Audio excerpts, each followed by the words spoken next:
I actually loved the way it was. You sort of smell a bit of history, and being a young guy, you're quite chuffed that you're walking in the same footsteps as Malcolm Blight and Wayne Schimmelbusch and Keith Gregg. For some reason, you walk into an AFL club and you've got this perception of people that they're not real people, that they're superstars. And Stevo was the complete opposite. He was actually the first one who walked straight up to me with his signature smile, with his big chompers hanging out. I always say to my kids, you know, when you smile at someone, what do they do back? They generally smile. And that's one of Stevo's great attributes. He's always got a smile on his face. He was the first one that I gravitated to, the first pre-season, and basically been best mates ever since.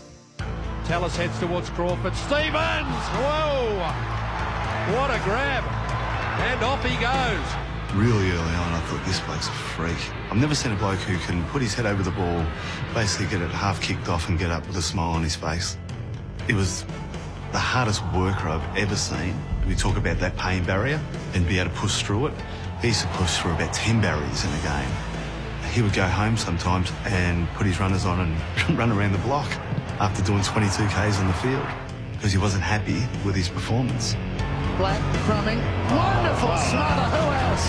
It was really inspirational for particularly someone like me. He was always doing something that would sort of embarrass you to say, right, if he's doing that, I've got to do something as well. Even though I'm 100 metres away, you could just see the determination in his eyes. If he could run 50 metres to put a shepherd on so his teammate could kick a goal, he'd get more excitement out of that than kicking a goal himself. It's high, it's towards full forward. Kelly's going to get there late, and it is touched over the line. Desperate step by Stevens. Some players you play with, you think, well, I'm not sure what you're going to get from this bloke.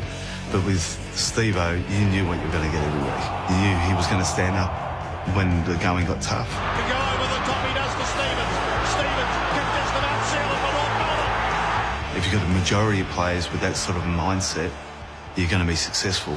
Oh, great courage and great work from Stevens. He's just on fire with the ball. That could be dangerous if it took an ankle.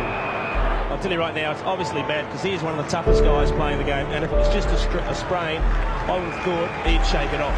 Part of me was thinking, I don't think you should play. You could let us down here. There's obviously a break in it. So how do you play a grand final with a crack in your ankle and be able to contribute? So I was a little bit worried. Dennis's ankle test was to just hop from side to side. If you can do that, you're fine. And even that didn't work on the Thursday night because he collapsed after his first hop, and he said maybe go back and get some more local. But he knew Stevo really well. He knew how tough he was physically and mentally, and if Stevo said he was right, he was going to believe him. Franchina going hard, Stevo going hard. What a footballer he is, Stevens. What a footballer he is.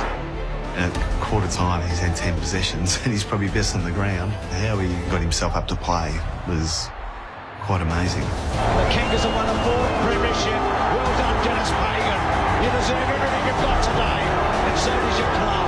Bloody oath, you know, I had a hard week this week to get back on the track, and I'm just so excited to get a game today. You play the game to win premierships. Number 10, Anthony Stevens. I've got vivid memories of our premierships and the celebration after the premierships with your mates. Because it was so close, and obviously me and Stevo was so close. And yeah, I've got some fantastic memories of that. He finds Anthony Stevens, who runs to 45. Left foot kick is Inductee. Moves away in the dome. Internally, he was just an amazing leader, mainly by actions. I can't remember speeches from players or things that they said to me, but I remember what they did, and so I used to just view what they did and try and copy him. And that's what you want from a leader. Anthony Stevens, tired, kicks. A man for the occasion. The Kangaroos in front. If you could line all the players that you played with up against the wall and pick someone that you could trust week in, week out, Stevo you pick every day of the week. Zero ego, treats everyone the same, and it's one of the many things that I love about him.